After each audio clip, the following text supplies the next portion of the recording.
ಎಲ್ಲರಿಗೂ ನಮಸ್ಕಾರ. ಇವತ್ತು ನಾನು ಮಾಡ್ತಾ ಇರೋವಂಥದ್ದು ರಾಗಿ ಹಾಲ್ಬಾಯ್. ಈ ರಾಗಿ ಹಾಲ್ಬಾಯ್ ಮಾಡಲಿಕ್ಕೆ ಏನೆಲ್ಲ ಪದಾರ್ಥಗಳು ಬೇಕು ಅಂದರೆ, ರಾತ್ರಿ ನೆನೆಸಿಟ್ಕೊಂಡಿರುವಂತಹ ರಾಗಿ ಅಥವಾ 8 ಗಂಟೆಗಳ ಕಾಲ ನೆನೆಸಿಟ್ಕೊಂಡಿರುವಂತಹ ರಾಗಿ ಬೇಕು. ಹಾಗೆ ಬೆಲ್ಲ, ಹಾಗೆ ತುರಿದಿರುವಂತಹ ಒಣ ಕೊಬ್ಬರಿ, ಸ್ವಲ್ಪ ಗಸಗಸೆ, ಶುಂಠಿ ಪುಡಿ, ಸ್ವಲ್ಪ ಯಾಲಕ್ಕಿ ಪುಡಿ, ಜಾಯಿಕಾಯಿ ಪುಡಿ, ಅದರ ಜೊತೆಗೆ ತುಪ್ಪ. ಇಷ್ಟಿತ್ತು ಅಂತಂದರೆ ರಾಗಿ ಬಾಯ್ ಹಲ್ವಾ ರೆಡಿ ಆಗುತ್ತೆ. ಈ ರಾಗಿ ಬಾಯ್ ಹಲ್ವಾ ಮಾಡುವ ವಿಧಾನ ಹೇಗೆ ಅಂತಂತಂದರೆ, ಈ ನೆನೆಸಿಟ್ಟಿರ್ತೀವಲ್ವ 8 ಗಂಟೆಗಳ ಕಾಲ ರಾಗಿನ, ಇದನ್ನು ಚೆನ್ನಾಗಿ ಒಂದು 2-3 ಸಾರಿ ತೊಳೆದು ಅದರಲ್ಲಿ ಕಲ್ಲು ಮಣ್ಣು ಕಸ ಏನೂ ಇರದೇ ಇರೋ ಹಾಗೆ ಶೋಧಿಸ್ಕೊಂಡು ಜಾಲಿಸ್ಕೊಂಡು ಮಿಕ್ಸಿ ಮಾಡ್ಕೊಬೇಕು. ಒಂದು ಸ್ವಲ್ಪ ನೀರು ಹಾಕಿ ಮಿಕ್ಸಿ ಮಾಡ್ಕೊಳ್ಳೋವಂಥದ್ದು.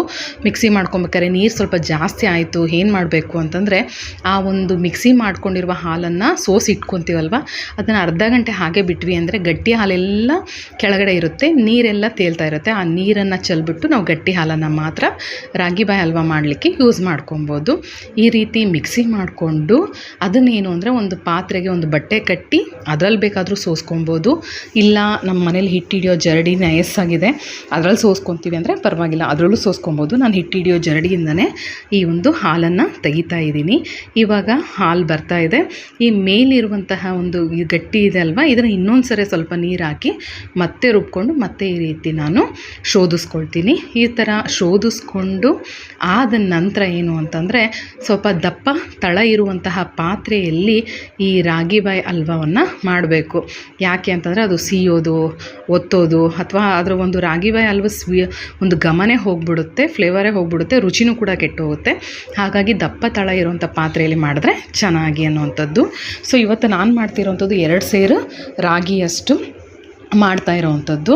ಇಲ್ಲ ನಾವು ಮನೆಯಲ್ಲಿ ಸ್ವಲ್ಪ ಪ್ರಮಾಣದಲ್ಲಿ ಮಾಡಬೇಕು ಅಂತಂದರೆ 1 ಲೋಟ ರಾಗಿಗೆ ಒಂದು 1/4 ಭಾಗ ಅಥವಾ 1/4 ಕಪ್ಪು ಅಥವಾ ಅರ್ಧ ಕಪ್ಪು ಬೆಲ್ಲವನ್ನು ಬಳಕೆ ಮಾಡ್ಕೊಬೋದು. ನಾವು ಸ್ವೀಟ್ ಎಷ್ಟು ಯೂಸ್ ಮಾಡ್ತೀವೋ ಅದ್ರ ಮೇಲೆ ನಾವು ಯೂಸನ್ನು ಮಾಡುವಂಥದ್ದು. ಸೊ ಇವಾಗ ನೋಡಿ ಹಾಲನ್ನು ತೆಗೆದಿದ್ದೀನಿ. ಈ ಶೋಧಿಸಿರುವಂಥ ಹಾಲು ಇವಾಗ ನೋಡಿ 2 ಸೇರು ರಾಗಿಗೆ ಇಷ್ಟು ಹಾಲು ಬಂದಿರೋ ಅಂಥದ್ದು ಅಂತೇಳಿ. ಇದಕ್ಕೆ ನಾನು ಪುಡಿ ಮಾಡಿರುವಂಥ ಬೆಲ್ಲವನ್ನು ಹಾಕಿ ಸ್ವಲ್ಪ ಬೆಚ್ಚಗಾಗಿದ ತಕ್ಷಣ ಅದು ಬೆಲ್ಲ ಎಲ್ಲ ಕರಗೋಗ್ಬಿಡುತ್ತೆ. ಸ್ವಲ್ಪ ಹೊತ್ತು ಅದು ಗ್ಯಾಸ್ ಆಫ್ ಮಾಡಿ ತಣ್ಣಗಾದಮೇಲೆ ಅದನ್ನು ಮತ್ತೆ ಸೋಸ್ಕೊಂಡು, ಅಂದರೆ ಬೆಲ್ಲದಲ್ಲಿ ಏನಾದರೂ ಕಸ ಇತ್ತು ಮಣ್ಣಿತ್ತು ಅಂದರೆ ಅದನ್ನೆಲ್ಲ ಸೋಸ್ಕೊಂಡ್ಬಿಟ್ಟು ಮತ್ತೆ ನಾನು ಪುನಃ ಗ್ಯಾಸ್ ಮೇಲೆ ಈ ಒಂದು ಪಾತ್ರೆಯಲ್ಲಿ ಇಟ್ಟಿರೋವಂಥದ್ದು. ಇದನ್ನು ಚೆನ್ನಾಗಿ ಕೈ ಆಡ್ತಾ ಇರಬೇಕು. ಕೈ ಆಡೋದು ಬಿಟ್ವಿ ಅಂತಂದರೆ ಅದು ಗಟ್ಟಿ ಆಗ್ತಾ ಹೋಗುತ್ತೆ, ಗಂಟು ಆಗ್ತಾ ಹೋಗುತ್ತೆ ಅಂತೇಳಿ ಹೇಳುವಂಥದ್ದು. ರಾಗಿಯ ಮಹತ್ವವನ್ನು ನಮಗೆ ಪುರಂದರದಾಸರು ದಾಸರ ಪದಗಳಲ್ಲೇ ಹೇಳಿಬಿಟ್ಟಿದ್ದಾರೆ. ಅನ್ನದಾನವ ಮಾಡುವ ರಾಗಿ, ಅನ್ನ ಛತ್ರವ ಇಟ್ಟವರಾಗಿ, ಅನ್ನ ಮಾತೆಯ ಬಲ್ಲವರಾಗಿ, ಅನುದಿನವೂ ಭಜನೆಯ ಮಾಡುವರಾಗಿ ಅಂತೇಳಿ.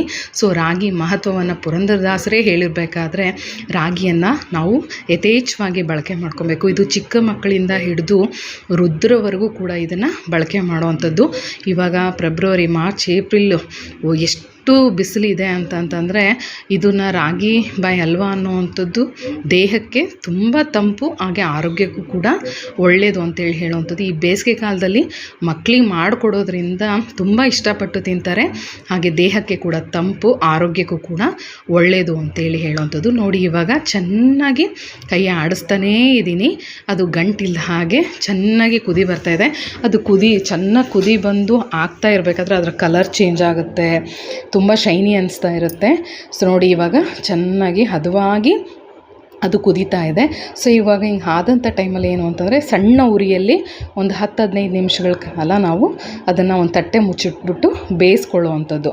ಒಂದು 10-15 ನಿಮಿಷ ಹಾಗೇ ಬೇಯಿಸ್ಕೊಂಡು ಅದಾದ ನಂತರ ಒಂದು ಬೌಲಲ್ಲಿ ನೀರು ತೊಗೊಂಡು ಆ ಒಂದು ನೀರಲ್ಲಿ ಒಂದು ಕೈಯನ್ನು ಎತ್ತಿ ಆ ರಾಗಿ ಬಾಯ್ ಹಲ್ವವನ್ನು ಮುಟ್ಟಿ ನೋಡಿದಾಗ ಅದು ನಮ್ಮ ಕೈಗೆ ಟಚ್ ಆಗಲಿಲ್ಲ, ಅಂಟ್ಕೊಳ್ಳಲಿಲ್ಲ ಅಂತಂದರೆ ರಾಗಿ ಬಾಯ್ ಹಲ್ವಾ ರೆಡಿ ಆಗಿದೆ ಅಂತೇಳಿ ಅರ್ಥ. ನೋಡಿ ಕೈಗೆ ಅಂಟ್ಕೊಳ್ತಾ ಇಲ್ಲ, ಹದವಾಗಿ ಸರಿಯಾಗಿ ಆಗಿದೆ ಅನ್ನೋವಂಥದ್ದು.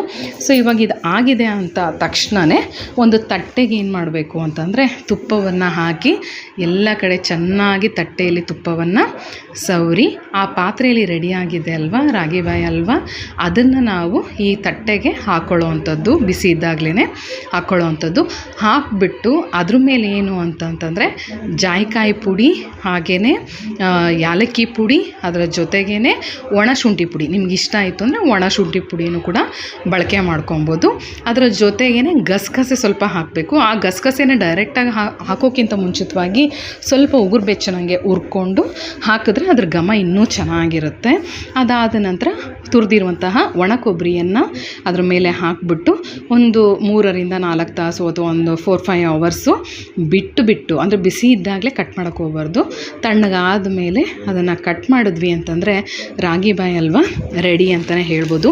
ನಿಜವಾಗ್ಲೂ ಬೇಸಿಗೆಗಾಲದಲ್ಲಿ ಮಕ್ಕಳಿಂದ ಹಿಡಿದು ವೃದ್ಧರವರೆಗೂ ಎಲ್ರಿಗೂ ಕೂಡ ತುಂಬ ಯೂಸ್ಫುಲ್ ಆಗುವಂತಹ ಸ್ವೀಟು ಅಂತ ಹೇಳುವಂಥದ್ದು, ಆರೋಗ್ಯಕರವಾಗಿರುವಂತಹ ಒಂದು ರಾಗಿ ಹಾಲ್ಬಾಯಿ ಅಂತ ಹೇಳ್ಬೋದು. ಪ್ರತಿಯೊಬ್ಬರು ಕೂಡ ಇದನ್ನು ಯೂಸ್ ಮಾಡ್ಬೋದು. ಶುಗರ್ ಇದೆ, ಇದಕ್ಕೆ ಬೆಲ್ಲ ಹಾಕಿದ್ದೀವಿ, ಯೂಸ್ ಮಾಡಬೇಕಾ ಬೇಡ ಅನ್ನೋ ಅನುಮಾನನೇ ಬೇಡ. ಬೆಲ್ಲವನ್ನು ಕಡಿಮೆ ಪ್ರಮಾಣದಲ್ಲಿ ಬಳಕೆ ಮಾಡಿ ಕೂಡ ಮಾಡಬಹುದು ಅಂತೇಳಿ ಹೇಳೋ ಅಂಥದ್ದು. ನೋಡಿ, ಇವಾಗ ತಣ್ಣಗಾದಮೇಲೆ ಒಂದು ಚಮಚದ ಅಥವಾ ಒಂದು ಚಾಕುವಿನ ಸಹಾಯದಿಂದ ಅದನ್ನು ನಮ್ಗೆ ಯಾವ ಶೇಪಲ್ಲಿ ಬೇಕೋ ಆ ಶೇಪಲ್ಲಿ ಕಟ್ ಮಾಡ್ಕೊಳ್ತಾ ಇದ್ದೀನಿ. ಚೆನ್ನಾಗಿ ಚಾಕುಗೆ ಅಂಟದೇನೆ ಎಷ್ಟು ಚೆನ್ನಾಗಿ ಬರ್ತಾಯಿದೆ. ಸೊ ಬಂದು ಆದ ನಂತರ ನಾವು ನೋಡಿದ್ವಿ ಅಂತಂತಂದರೆ ಗಟ್ಟಿಯಾಗಿರೋ ಚೆನ್ನಾಗಿರೋ ರಾಗಿ ಹಾಲ್ಬಾಯಿ ರೆಡಿ ಅಂತೇಳಿ ಹೇಳೋ ಅಂಥದ್ದು. ಇವತ್ತಿಗೆ 7 ದಿನ ಆಯಿತು ನಾನು ಯೂಟ್ಯೂಬ್ ಚಾನಲ್ ಓಪನ್ ಮಾಡಿ. 100 ಜನ ಸಬ್ಸ್ಕ್ರೈಬ್ ಮಾಡಿದ್ದಾರೆ. ಆ ಖುಷಿಗೂ ಕೂಡ ಈ ರಾಗಿ ಬಾಯಿ ಹಲ್ವ ಮಾಡಿದ್ದೀನಿ. ಖಂಡಿತ ನಿಮ್ಮ ಮಕ್ಕಳಿಗೂ ಮಾಡಿಕೊಡಿ. ನಮಸ್ಕಾರ ಎಲ್ರಿಗೂ ಕೂಡ.